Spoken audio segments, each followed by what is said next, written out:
Hi, Miss Olivia. Thank you again for doing this. I appreciate you and everything that you've done for the sport.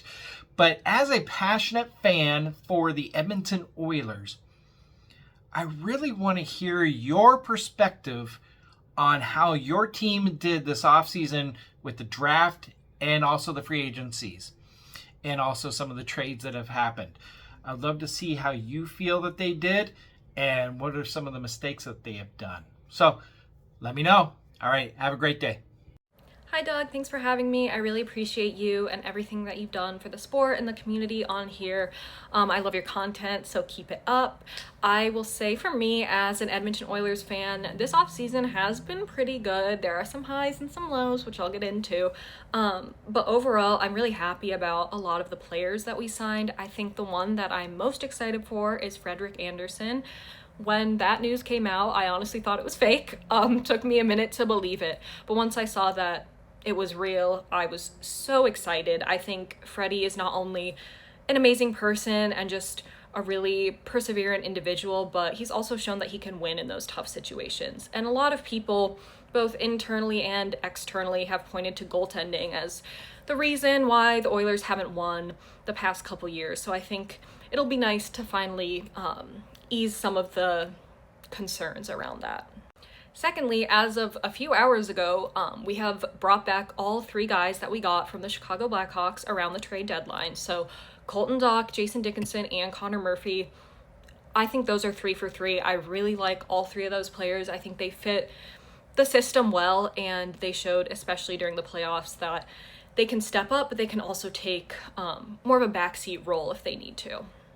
I'd be remiss if I didn't shout out my boy Kasperi Kapanen, who also is coming back for 1 year. I think Cappy is one of the most underrated players in the league. He has performed time and time again for us in the playoffs, and he's also ridiculously fast. He can keep up with players like McDavid and Draisaitl, and him and Draisaitl especially really have good chemistry, and I love watching the two of them play together. On a little more of a somber note, I might be one of the only Oilers fans that is sad to see Darnell Nurse go. I really personally like Nurse. I think he is a great guy in the locker room. He is someone that just brings like a lot of positivity and drive to the team. That being said, I can recognize that his contract was pretty bad and we needed to offload some of that cap space. So I think honestly the fact that they were able to get rid of that terrible contract, that was an upside, even though I'm really sad about losing Nurse. I think he's going to do great in San Jose. Seems like he'll fit into the environment there really well.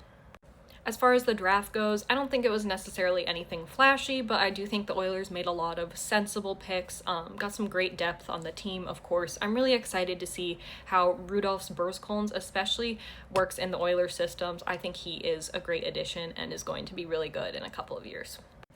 Also, I think it was really cool that the Oilers invited 3 women's hockey players to their development camp, which is the first time that has happened. They invited Abby Murphy, Chloe Primerano, and Caitlin Kramer. So that was really, really cool to see. I think women's hockey is growing so exponentially, and I think that was a really, really amazing thing to see.